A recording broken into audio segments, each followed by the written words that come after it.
तुम्ही पण मराठी कॅलिग्राफी करता, पण पेनमधून इंकच येत नाही. चला तर मग त्याचं सोल्युशन मी तुम्हाला सांगते. एका पॅलेटमध्ये अशी थोडीशी इंक घ्या, की साधारणपणे त्याच्यामध्ये तुम्ही पेन फक्त डीप करू शकता. त्यामध्ये डीप केल्यानंतर एक लाईन तुम्हाला अशी व्यवस्थित करायची आहे. एकदा डीप केल्यानंतर साधारणपणे तुम्ही एक 2 ते 3 लाईन व्यवस्थित करू शकता.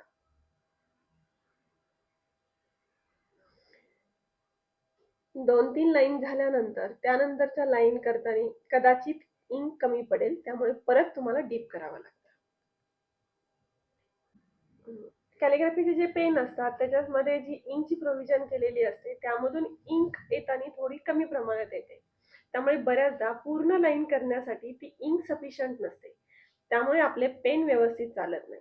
पण त्याच्यासाठी जर तुम्ही असं मी आत्ता जसं तुम्हाला दाखवलं की एका पॅलेटमध्ये इंक घेऊन त्यामध्ये डीप करून जर तुम्ही लिहिलं तर तुम्ही खूप छान पद्धतीने कॅलिग्राफी करू शकता.